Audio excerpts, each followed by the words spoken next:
l'ONU, finalement, ils ont une vision en fait en silo des problèmes. C'est-à-dire qu'ils voient les problèmes séparément les uns les autres, alors que les enjeux socio-écologiques sont intrinsèquement liés.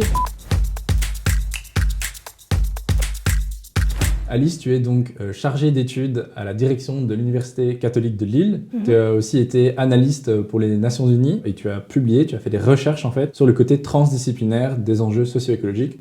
Et tu as aussi évidemment travaillé sur l'aspect humain-nature. Voilà, tu as un beau CV, beau travail déjà. Bah écoute, ça me permet de shifter à la deuxième partie de l'interview parce que j'avais envie de faire honneur à deux parties de ton travail. Et la deuxième partie va plus être donc accordée aux Nations Unies et donc à tout ce travail d'analyse que tu as pu faire. Mais peut-être juste pour un tout petit peu recontextualiser pour les auditeurs et auditrices qui nous écoutent aujourd'hui, on va parler donc de ODD, ces fameux ODD que tu as présenté d'ailleurs aussi tout à l'heure, ces objectifs de développement durable qui ont donc été, donc il y en a 17 qui essayent en fait de résoudre les plus grosses problématiques mondiales d'ici à 2030. Rien que ça. Et ils essayent donc de régler le climat, la faim dans le monde, la pauvreté, les inégalités de sexe, etc. Donc un gros défi. Toi, tu as écrit un rapport, c'est comme ça qu'il est intitulé « Nature Protection and Other Socio-Ecological Issues. What if the United Nations was off the mark ?» Du coup, pour expliquer un petit peu rapidement, tu as participé à certaines conférences, tu as parlé avec des diplomates, tu as analysé tout ça. Est-ce que tu peux un petit peu nous expliquer ce rapport brièvement, et d'où peut-être même l'idée t'es venue, tu vois. Ouais, c'est vrai que c'est un rapport assez critique, mais qui se veut constructif. C'est-à-dire que c'est un rapport déjà qui est que je donne à tout le monde. Enfin, on le mettra en description, pas de souci. Et surtout, il est étayé par pas mal d'articles scientifiques et aussi par mon expérience, mais à l'ONU. Mais critique pour plusieurs points.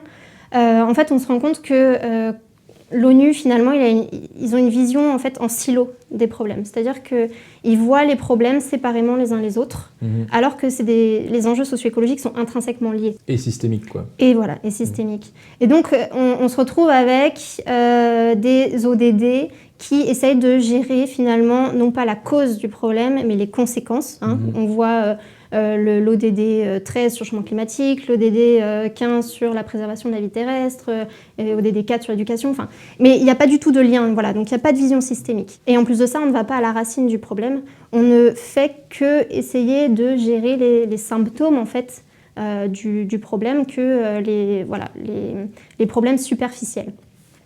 Donc ça, c'est un gros point problématique. Puisque on voit que quand on essaye en fait de gérer un par un les problèmes, on aggrave en fait les autres, souvent. Okay. Peut-être un exemple assez concret, mais il y a le programme REDD+ de l'ONU qui prône du coup la compensation carbone, c'est-à-dire qu'on va planter des arbres dans un coin du globe pour compenser les émissions qui sont de l'autre coin du globe. Ça, le problème, c'est que sur le terrain, en fait, ces forêts, ces arbres sont des monocultures, souvent d'eucalyptus, qui sont dans des zones, souvent dans l'hémisphère sud, donc Madagascar par exemple. Ouais. Et on se rend compte que non seulement ces monocultures d'eucalyptus n'absorbent pas le CO2 escompté, mais en plus de ça, elles rendent les sols stériles et en plus, elles privent les communautés locales de leurs terres. Donc on voit que quand on fait un focus, par exemple, sur le changement climatique, on essaye de trouver une solution. Et qu'en fait, cette pseudo-solution, elle aggrave tous les autres enjeux sociaux et écologiques. Et donc, il faut vraiment cette vision systémique et aller à la racine du problème si on veut résoudre cette crise. Oui, complètement. Moi, souvent, pour expliquer à des gens un peu le changement climatique, je l'explique aussi comme une conséquence, comme un iceberg. Et en fait, les conséquences, toi, tu parlais de symptômes, sont en fait la phase visible de l'iceberg. Et en fait, le bas du problème est beaucoup plus complexe et beaucoup plus intrinsèquement lié, évidemment, avec tout ça. J'ai lu aussi dans ton rapport que l'ONU faisait aussi un pari assez risqué sur la technologie, donc ils sont un petit peu technosolutionnistes, si je peux le dire. Un petit peu, moi je dirais complètement. Okay. Il suffit d'aller au HLPF, le High Level Political Forum, qui est un des plus gros événements qui a lieu en été à l'ONU, donc moi j'y étais. Et quand tu regardes le titre des conférences, en fait, dans quasi tous les titres, tu as digital, tu as IA, tu as électrique, en fait, tu as les mots du numérique et de la technologie partout. Et donc là, on se rend compte que oui, en fait, cette vision en silo, elle favorise, elle encourage le technosolutionnisme, c'est-à-dire comme on voit un problème, on ne voit qu'un problème en particulier, eh bien on pense forcément qu'il y a une technologie qui va pouvoir résoudre ce problème en particulier. Et donc on réduit ça à un problème d'ingénieur en fait. Et pareil, si on reprend ce focus sur le CO2, parce qu'en fait, que ce soit notre société ou l'ONU, on réduit souvent la crise écologique avec la crise climatique, on confond souvent les deux. Donc on réduit tous ces enjeux compliqués à du CO2. Eh bien on voit que les solutions qu'on propose, ça va être les voitures électriques, ça va être maintenant la géo-ingénierie. Mais toutes ces solutions technologiques, en fait, encore une fois, elles ne font qu'empirer les autres. Par exemple, la géo-ingénierie avec les océans qui absorbent le CO2, ça ne fait qu'aggraver l'acidification des océans. Et donc, ça détruit la vie marine. Les voitures électriques, pareil. En fait, la production, la fabrication des batteries, c'est juste une catastrophe au niveau de l'environnement, puisque ça pollue les sols, les mines, c'est une catastrophe. Sans parler, par exemple, des enfants dans les mines de cobalt. Enfin, voilà. Donc ce technosolutionnisme, il faut vraiment s'en méfier, il faut bien se rendre compte, à chaque fois la conclusion c'est la même, qu'il faut une vision systémique et radicale, et si on peut, pas basée sur la technologie. J'aimais bien, radical, ça vient de, tu l'avais dit ? Ouais, alors je dis souvent ce que ça veut dire, parce que je précise, parce que radical, souvent, c'est confondu avec l'extrémisme, et donc ça fait peur, et alors que radical, en fait, c'est pas du tout ça. Radical, ça vient du latin radix, racine, donc ça veut dire aller à la racine du problème. Et c'est bien que tu soulèves ce point, parce que finalement, c'est quoi le problème, en fait ? Parce qu'on se dit, la crise écologique, c'est le changement climatique, c'est la biodiversité, c'est le CO2. C'est le CO2, mais en fait... Il y a Arthur Keller, que je vous conseille vivement de regarder, en tout cas ses conférences, qui dit mais le problème, c'est notre civilisation et notre système. Et en fait, c'est quoi notre système ? C'est une méga machine qui transforme la nature en déchets. Et donc, en fait, ces déchets, ils sont soit sous forme solide, soit sous forme liquide, soit sous forme gazeuse. Et dans ces gaz, on retrouve le CO2 notamment. Et déjà, quand on appréhende un peu les enjeux socio-écologiques, la crise de cette manière, on se rend compte que CO2... C'est un aspect fondamental du problème, mais c'est un détail, en fait. C'est une des conséquences du gros problème qui est notre civilisation, notre système. Et d'ailleurs, pour revenir du coup à la première partie, notre rapport à la nature, en fait, c'est juste fondamental qu'on le repense, qu'on s'y penche là-dessus, puisque comme notre système, c'est la nature qui est transformée en déchets, ça veut dire qu'on a vraiment un problème, en fait, avec la nature, qu'on la considère vraiment comme une matière inerte à exploiter. C'est même plus la protection de la nature, en fait, là dont il s'agit. C'est carrément revoir la façon dont on pense et dont on agit envers elle, qui importe. Oui, ça me fait penser justement à un article que j'ai lu de Jason Hickel, je le mettrai d'ailleurs en description, où il portait aussi une critique sur les ODD et leur manque de cohérence. Et je trouvais ça hyper intéressant parce que lui, il parlait de l'objectif 8, qui est l'objectif de la croissance économique, si je ne me trompe pas. Et voilà, du manque de cohérence. Un truc qui m'a marqué aussi, que j'ai lu dans le livre de Timothée Paric, Ralentir ou périr, qui est juste derrière toi, très bon livre. Où il parlait ça m'a vraiment marqué, que tu parlais de la nature, comment on l'exploite et comment on se l'approprie, etc., comme une ressource limitée. Et il parlait du fait qu'un arbre, en fait, n'a pas de valeur jusqu'au moment où il est coupé. Donc en fait, en tout cas dans la mesure qu'on a du PIB, en fait, elle n'a que de valeur au moment où il est coupé, où il est brûlé, etc. Je trouvais ça complètement fou. Et du coup, je voulais savoir un petit peu si tu savais nous expliquer un petit peu plus la problématique avec l'objectif 8 des ODD. Oui, il y a plein de choses à dire là-dessus. Déjà là, ça met vraiment en exergue les incohérences entre les différents ODD, parce que l'ODD 8 prône la croissance économique, même pour les pays riches encore. Et d'un autre côté, on a les ODD 13, 14, 15 sur les enjeux climatiques et écologiques, où on essaye de prôner la préservation de l'environnement. Mais en fait, c'est plus possible de prôner une croissance économique infinie et une préservation du vivant, puisque la croissance, c'est quoi ? C'est simplement une production et une consommation effrénée, et pour avoir ça, on exploite la nature, parce que tout vient de la nature au final. Et donc, on exploite la nature pour avoir cette fameuse croissance de PIB. Forcément, les ODD 14-15 sont totalement bafoués, quoi. On ne peut pas les réaliser. Et tant que la croissance économique sera prioritaire, on n'arrivera jamais à réaliser tous ces ODD qui portent sur l'écologie, quoi. Ou en tout cas, tant que la mesure n'aura pas changé, ce sera compliqué, quoi. Tant qu'on ne passera pas en décroissance, clairement, dans les pays riches, on ne fera que exploiter la nature, donc on ne pourra pas la protéger, ou en tout cas diminuer un peu freiner cette destruction. Et puis le deuxième point qui est intéressant, c'est que oui, la nature, elle a un prix qu'une fois que finalement on l'a en tant que ressource.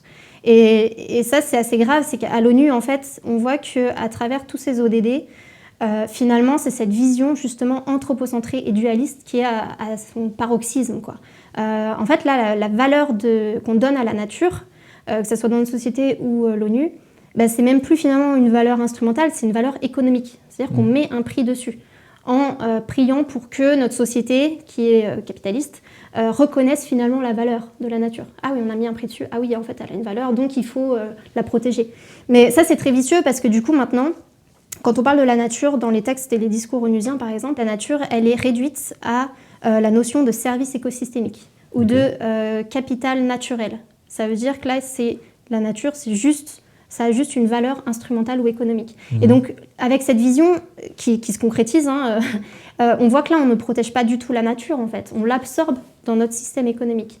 Et c'est tout l'inverse de ce qu'il faudrait faire, en fait. Nous, je pense que si on veut réellement protéger la nature, il faut qu'on passe en décroissance, qu'on change de système, donc qu'on ne change pas le système, mais qu'on change carrément de système, qu'on passe en décroissance, qu'on se reconnecte avec la nature pour qu'on change vraiment notre vision, qu'on arrête avec cette valeur instrumentale, là, ce décor naturel qui nous entoure et qu'on peut exploiter. Et voilà, qu'on se remette vraiment dans l'axe et qu'on comprenne que cette biodiversité, finalement, c'est la matrice dont on a besoin pour survivre et dont on fait partie, en fait. Et ça, l'ONU, pour le coup, moi, je lui en veux un peu, je ne sais pas si on peut dire ça comme ça, mais elle est à côté de la plaque, en fait, en ce sens-là. Parce qu'elle ne fait que renforcer la trajectoire vers la non-durabilité. Et ce, plus ou moins inconsciemment, quoi. Je pense qu'on fait vraiment fausse route, en fait. Et c'est là aussi qu'on voit que c'est un problème, finalement, non pas technoscientifique, ou même politique, ou technologique. En fait, c'est vraiment un problème philosophique, spirituel même. C'est-à-dire que si on regarde les autres populations, par exemple les indigènes, eux considèrent la nature, mais de manière totalement autre. Et justement, eux parviennent en fait à vivre en harmonie avec. Nous, on tente de la protéger en mettant un prix dessus, mais c'est absurde, quoi. Ça fait peur.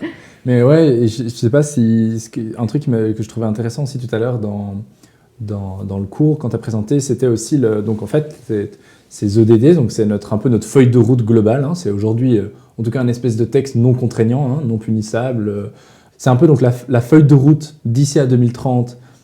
Que tous les pays ont, ou qu'une majorité de pays sont donnés comme objectif, donc depuis 2015 jusqu'à 2030. Et tout à l'heure, tu montrais un schéma où on voyait le nombre d'ODD qui était plus ou moins atteint, qui avançait et tout, et je trouvais ça complètement effrayant. Non seulement de 1, parce qu'on n'est pas sur la bonne route, et de 2, parce que la route en tant que telle, donc l'espèce de feuille de route qu'on donne à ces pays, ou à ces nations, ou à n'importe qui à suivre, elle est mauvaise. Et donc, c'est quand même assez trash comme constat, je trouve, de se dire que la seule feuille de route qu'on a, c'est celle-là, quoi, plus ou moins. Ouais, mais en même temps, venant de l'ONU, c'est pas, je pense, surprenant, puisque comme il faut non pas changer le système, mais deux systèmes, ça veut dire qu'une structure comme l'ONU, une organisation aussi grosse que l'ONU, qui est tellement imbriquée dans ce système, c'est dur de se dire qu'elle va pouvoir s'extraire de ce système, donner une autre feuille de route pour changer de paradigme. Enfin, forcément. Et en plus de ça, c'est quand même une organisation occidentale. Donc, bien sûr, ils font venir des chefs indigènes, etc. Mais clairement, pour avoir assisté à ces événements, ça m'a fait mal au cœur parce que j'ai vu que c'était plus une représentation, en fait, un show où on entend leur chant spirituel magnifique, où ils appellent la nature, en tout cas la protection de la nature, mais après, direct débarquent les scientifiques et les politiques occidentaux avec leurs petites fiches et leurs petits discours bien rationnels, quoi. Donc on voit qu'on n'arrivera pas à changer de paradigme avec cette feuille de route et même avec l'ONU. Et c'est pour ça que je pense que les ODD, il faudrait peut-être les restructurer totalement, les redéfinir totalement. Déjà enlever l'ODD 8, se focaliser beaucoup plus sur aller à la racine du problème plus que les conséquences. Ouais. Voir cet aspect systémique, quoi. Tout est lié.